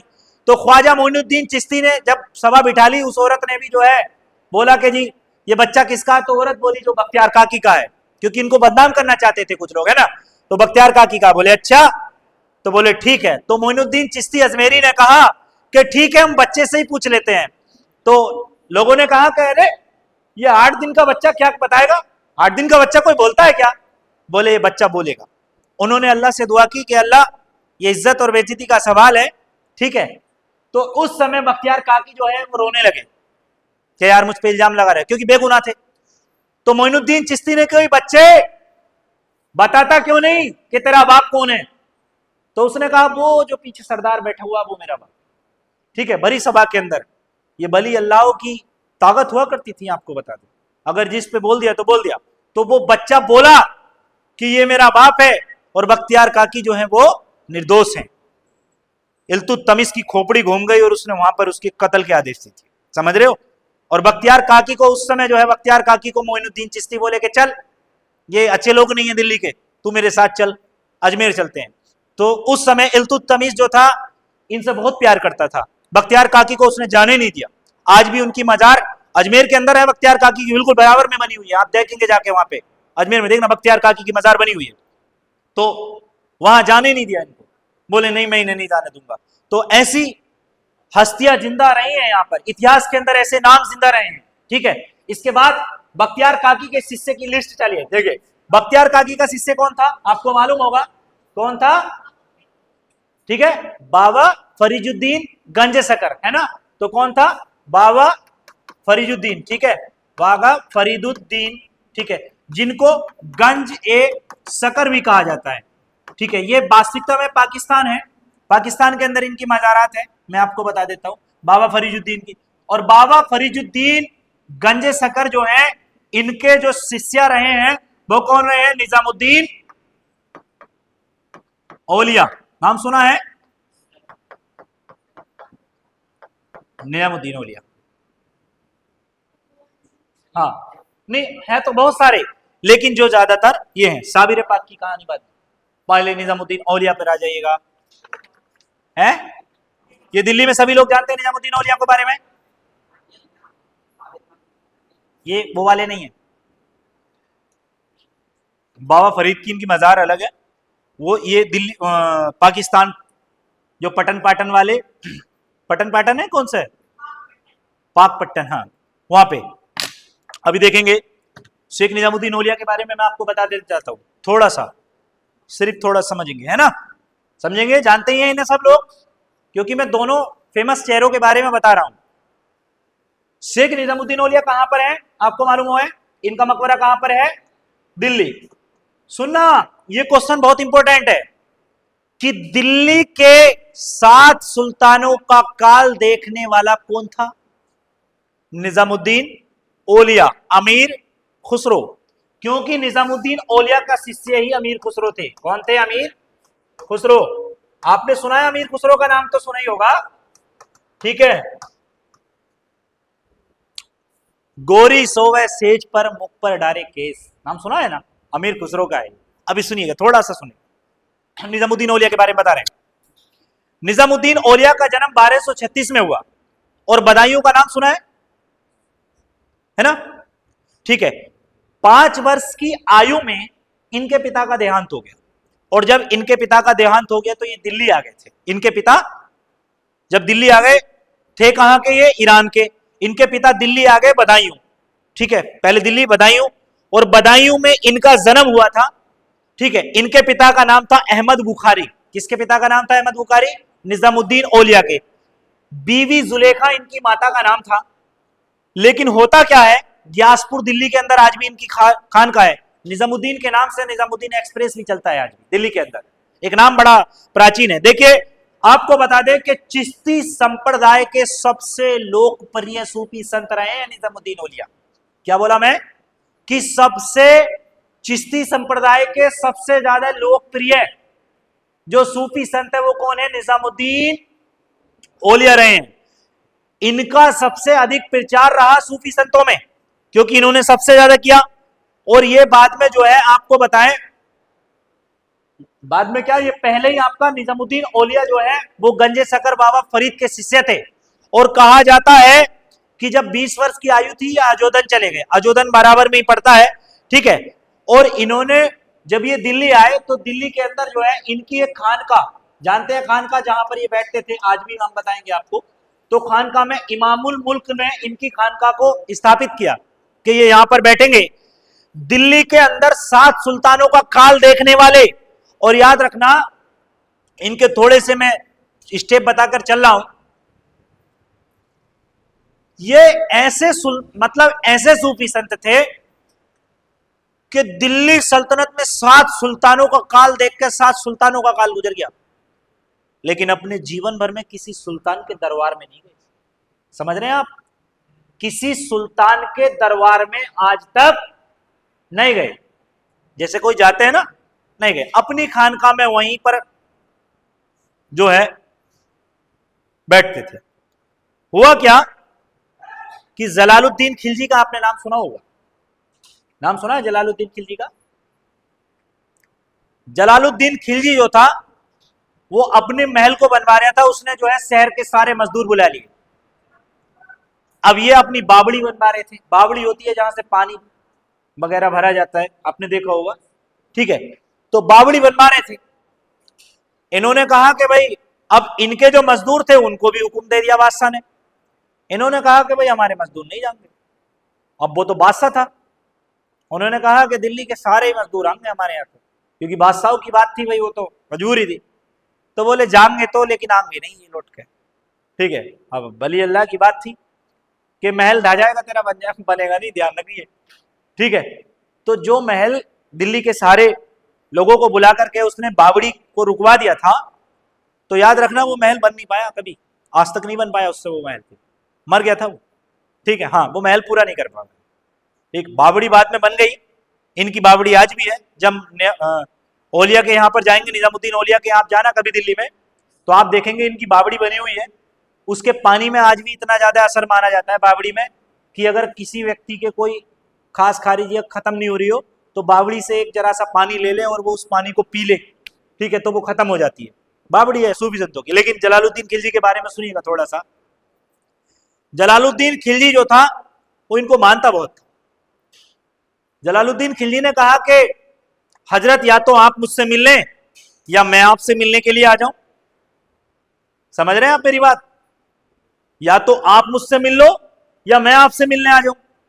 इन्होंने कहा नहीं, ना तो हम आपसे मिलने आएंगे और ना हमसे आप मिलने आना। सूफी संतों की बात थी। राजा से कौन मिलना नहीं चाहेगा भाई? दिल्ली के सुल्तान से कौन मिलना नहीं चाहेगा? लेकिन हाँ, ऐसा चेहरा है निजामुद्दीन औलिया का जिन्होंने साफ मना कर दिया कि मिलने मत आना। उसने कहा कि मैं इस रास्ते से आ जाऊंगा, एक रास्ता। उन्होंने कहा कि अगर तू इस रास्ते से आएगा तो मैं उस रास्ते से बाहर निकल जाऊंगा, ठीक है। अगर तू इस रास्ते से आया तो मैं उस रास्ते से बाहर निकल जाऊंगा, और अगर तू उस रास्ते से आया तो मैं उस रास्ते से बाहर निकल, मैं मिलूंगा नहीं तुझको, ठीक है। सुल्तान नहीं माना, सुल्तान नहीं माना। हुआ ये कि जलालुद्दीन खिलजी इनके दरबार में आ गए। ये निकल गए, इन्होंने कहा था तो निकल गए। अब जलालुद्दीन खिलजी जब इनके दरबार में आया तो इनके अंदर जब घोड़े के अस्तबल में वो पहुंचा तो उसने देखा कि निजामुद्दीन औलिया के घोड़े जो थे वो सोने की जंजीरों से बंधे हुए थे। किससे? सोने की जंजीरों से। उसने देखा कि यार मेरे घोड़े भी सोने की जंजीरों से नहीं और मैं दिल्ली का सुल्तान हूं।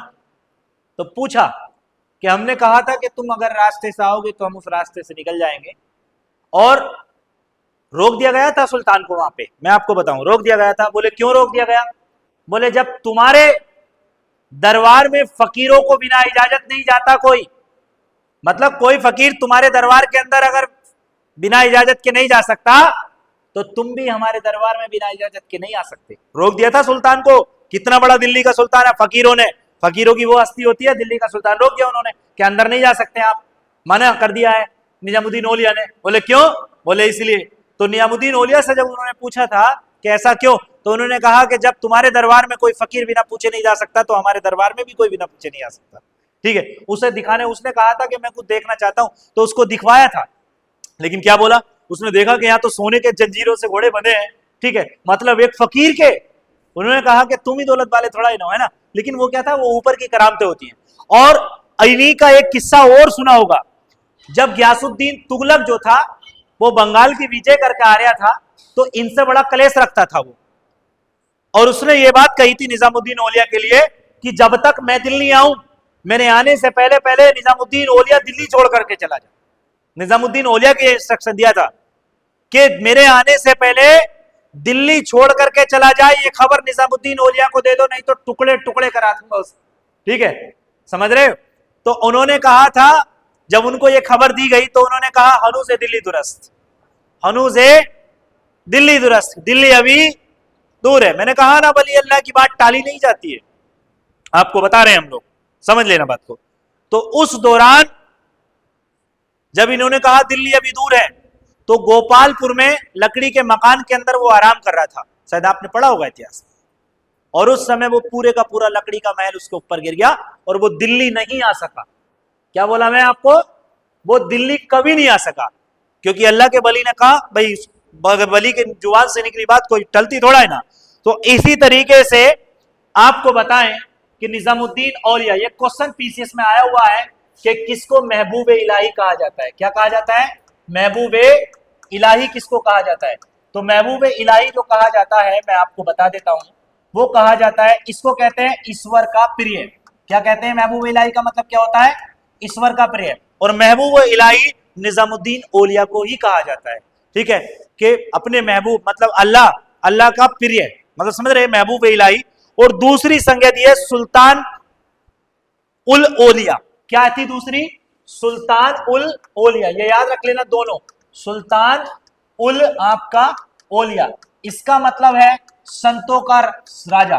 क्या है इसका मतलब? है संतों का राजा, मतलब जो है राजाओं का राजा, संतों का राजा, इसका मतलब ये हुआ।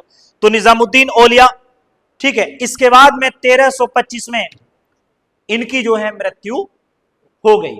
और जब 1325 में इनकी मृत्यु हुई, मैं आपको बताऊं, तो इनके प्रिय शिष्य, मैंने आपको बताया था अमीर खुसरो का नाम सुना है आपने? अमीर खुसरो जो थे वो इनके सबसे प्रिय थे। समझ लीजिएगा कि कुछ कह नहीं सकता, क्योंकि इन्होंने हिंदू मुस्लिम सब पर बल दिया था, और सब इनकी खानकाह में, इनके दरबार में गरीब से गरीब आदमी की एंट्री थी, लेकिन राजाओं की एंट्री नहीं थी। ठीक है, तो अमीर खुसरो बड़ा प्रेम करते थे इनसे। सुनना, प्रेम की बात बता रहा हूं आपको मैं। जिस दिन ये मरे, वो बहुत परेशान हो गए और बहुत रोए। तो अमीर खुसरो ने लास्ट में दफन के बाद इनके, जैसे आज दफन कर दिया, कल एक शेर लिखा उन्होंने आखिरी, कि गोरी सोवे सेज पर मुख पर डारे केस। केस कहते हैं बालों को, सेज कहते हैं जो सोने का। तो गोरी सोवे सेज पर मुख पर डारे केस, चल खुसरो घर अपने, रैन भाई चौदेस। ठीक है, तो इसमें कहा कि चाहे अपने कहीं भी रहूं, लेकिन चल खुसरो अपने घर। घर कौन सा? घर तो वही है अल्लाह का, एक ही जगह जाना है, सबको वहीं जाना है। ठीक है, हुआ ये कि एक दिन छोड़ के अगले दिन खुसरो भी जो है इनके पीछे पीछे चले गए। समझ रहे हो? नहीं समझे बात? निजामुद्दीन औलिया की मृत्यु के दूसरे दिन अमीर खुसरो भी जो है वो क्या हो गए?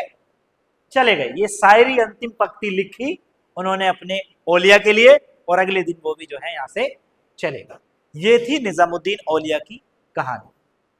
सिर्फ यहां से एक छोटा सा तथ्य, अभी बच्चों ने पूछा था मुझसे कि सर शाबिर पाक कलियरी के बारे में आपको बताएं, छोटा सा बता दे, 5 मिनट सिर्फ, याद रखेंगे आप, हमेशा याद रहना चाहिए। शाबिर पाक कलियरी सबसे जलाल वाले बली हैं अल्लाह के, और कलियर के अंदर उनका निवास स्थान है, उत्तराखंड हरिद्वार में। ठीक, ऐसा था। अलाउद्दीन खिलजी का नाम आपने सुना होगा। अलाउद्दीन खिलजी जब आमेर का किला जीतने के लिए आया था, तो अलाउद्दीन खिलजी ने क्या काम किया था कि वो किला नहीं जीत पा रहा था। 6 महीने उसको किले का डेरा डाले हुए हो गए, किला नहीं जीत पा रहा।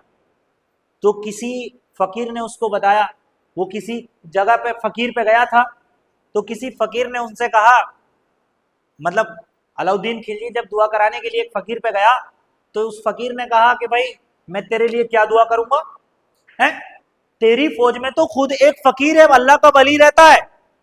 बोले कौन? बोले शमसुद्दीन तुर्क उर्फ पानीपति। समझे क्या? क्या नाम था? शमसुद्दीन तुर्क उर्फ पानीपति। बोले ये कैसे मिलेगा भाई, कौन है, मैं कैसे बताऊंगा? बोले तुम्हारे सैनिकों में तो एक वली अल्लाह है, तुम उनसे दुआ करा लो, फतह हो जाए कि आमेर का किला जीत जाओगे आप। बोले अच्छा। बोले हाँ। बोले पहचान क्या? बोले पहचान ये है उसकी कि आंधी आए, तूफान आए, हवाएं चले, कुछ भी हो, लेकिन जब वो कुरान पढ़ता होगा तो उसके कुरान की जो चराग की रोशनी होगी वो बुझेगी नहीं, आंधी तूफान में भी, और वो कुरान पढ़ ले। बोले अच्छा। अब वो कुरान, मतलब आंधी तूफान का जो है इंतजार करने लगा अलाउद्दीन खिलजी। एक दिन क्या हुआ कि दिन आ ही जाता है ऐसा। जब वो दिन आया तो उस समय शमसुद्दीन तुर्क और पानीपति जो है वो कुरान पढ़ रहे थे। कुरान पढ़ रहे थे, लेकिन लो भी उनकी जो है इतने आंधी तूफान में यूं करके नहीं हुई। जैसे आपने देखा होगा एकदम बुझ जाता है चिराग, लेकिन लो चिराग ऐसे ही जलता रहा, और वो अपने जो उनके वो बने हुए थे कैंप शिविर में, सैनिक शिविर के अंदर कुरान पढ़ रहे। राजा को लगा कि यही मौका है, और उसने जो है एक तरीके से ऐसे ही जो है किसी को ना पता लगे, और वो निकल गया अपने शिविर में को। उसने देखा कि कौन आदमी कुरान पढ़ लिया, देखा तो लगता है उसको देखा कि ये कुरान पढ़ रहे थे शमसुद्दीन तुर्क पानीपति। जाकर के पैरों में गिर गए। बोले अरे राजा, उन्होंने देखा कि यार ये तो अलाउद्दीन खिलजी है, भाई उनके तो सैनिक थे वो। तो बोले नहीं नहीं नहीं, आप खड़े हो। बोले नहीं, आप अल्लाह से दुआ कर दो। पैरों में गिर गया, नहीं छोड़े, अपने सैनिक के पैरों में गिर गया अलाउद्दीन खिलजी, पैर नहीं छोड़े। बोले दुआ कर दो, किला जीतना है आमेर का। अभी आमेर का किला कितने प्रसिद्ध है, आपने देखा होगा राजपूतों का। बोले दुआ कर दो किसी भी तरीके से। बोले नहीं, बोले दुआ कर दो। लेकिन क्या था, आपको यह मालूम होना चाहिएगा कि जब साबिर पाक के गुरु थे वो शमसुद्दीन और तुर्क पानीपति, जो साबिर कलियर थे उनके गुरु थे, तो उन्होंने कहा था कि मुझसे अलग तो तुम जा रहे हो अलाउद्दीन खिलजी की फौज में। उस समय फोन कॉल तो होते नहीं थे, तो उन्होंने कहा कि मैं आपसे अलग नहीं रह सकता। बोले नहीं, आपको क्लियर रहना पड़ेगा साबिर पाक के लिए। बोले अगर आपका बीच में देहांत हो गया तो मैं आपसे कैसे मिलना आऊंगा, ठीक है। तो उन्होंने कहा था साबिर पाक कलियरी से कि याद रखना साबिर, जिस दिन तुझसे कोई करामत जाहिर हो जाएगी, मतलब करामत का मतलब जानते हैं, जिस दिन तूने कोई बात कह दी और वो पूरी हो गई, समझ ले कि उस दिन मेरा दुनिया से क्या हो जाएगा। सॉरी, मैं उल्टा ले गया हूं। साबिर पाक जो थे उनके गुरु थे शमसुद्दीन और तुर्क पानीपति के। तो पानीपति जो थे उनके सेना में थे अलाउद्दीन खिलजी की, और जो साबिर पाक थे उन्होंने साबिर पाक से जब पूछा था तो साबिर पाक ने कहा था कि जिस दिन तुमने कोई करामत जाहिर कर दी, समझ लेना साबिर उस दिन दुनिया से चला गया। समझ रहे हो? तो वो बात उस चीज को भूल गए। जब राजा अलाउद्दीन खिलजी उनके पैरों में गिरा, किनके पैरों में? तो शमसुद्दीन तुर्क और पानीपति के पैरों में गिरा, तो तुर्क और पानीपति जो है वो बात भूल गए कि साबिर ने ये बात कही थी कि जिस दिन तुझसे कोई करामत जाहिर हो गई उस दिन मेरा दुनिया से विशाल हो जाएगा, मैं चला जाऊंगा। ये बात भूल गए और उन्होंने कहा कि ठीक है, आप सुबह को जो है फजर की नमाज पढ़ के अटैक करिए, आक्रमण करिए किले पर, इंशाअल्लाह फतह हो जाएगी। बस इतनी कहनी थी, अल्लाह का बली था भाई, अगर दुआ कर दी, मैंने पहले बोला। उन्होंने जैसे ही कहा, सुबह को फजर की नमाज पढ़ी, आमेर के किले पर जैसे ही आक्रमण किया तो आमेर का किला जो है वो फतह कर गया। जैसे ही आमेर का किला फतह किया, शमसुद्दीन और तुर्क पानीपति को याद आया कि साबिर पाक से ये बात हुई थी कि जिस दिन मुझसे कोई करामत जाहिर हो जाएगी उस दिन मेरा दुनिया से विशाल हो जाएगा। अब हाथ मारते हैं माथे में और रोने लगते हैं। वहां से अपना जो है छोड़ के शिविर और सारे कपड़े उपड़े जो भी अपना सामान लेकर जब कजमेर में, सॉरी कलियर में पहुंचते हैं, तो देखते हैं साबिर पाक का जनाजा वहां पे रखा था। समझ रहे? विशाल हो गया उस दिन, ठीक है। जब रखा था तो बोले साबिर पाक का ये कहना था कि मेरे जनाजे की नमाज वो आदमी पढ़ाएगा जिसकी कोई नमाज आज तक कभी कजा ना हुई हो। तो अब वहां पर मौलवी भी, मुल्ला भी, शेरे सूफी संत सब बोले हमारी सबकी कजा हो रखी है, बोले किसी की नहीं। तो हुआ क्या कि शमसुद्दीन उर्द तुर्क पानीपति रो रहे थे, क्योंकि वो उनके गुरु थे। जब वो रो रहे थे, बहुत ज्यादा रो रहे आंसू के मारे, तो देख रहे यार कौन पढ़ाएगा। अब शमसुद्दीन तुर्क पानीपति की खुद कजा हो रखी थी। तो एक नवाब पोस्ट घोड़े पे एक आदमी आते हैं, आने के बाद घोड़े से उतरते हैं और जनाजे की नमाज पढ़ाने के लिए खड़े हो जाते हैं। वो नमाज पढ़ाते हैं, नमाज जब पढ़ाते हैं उसके बाद में जो है होता क्या है, नमाज पढ़ा के वो यहाँ से निकलते हैं।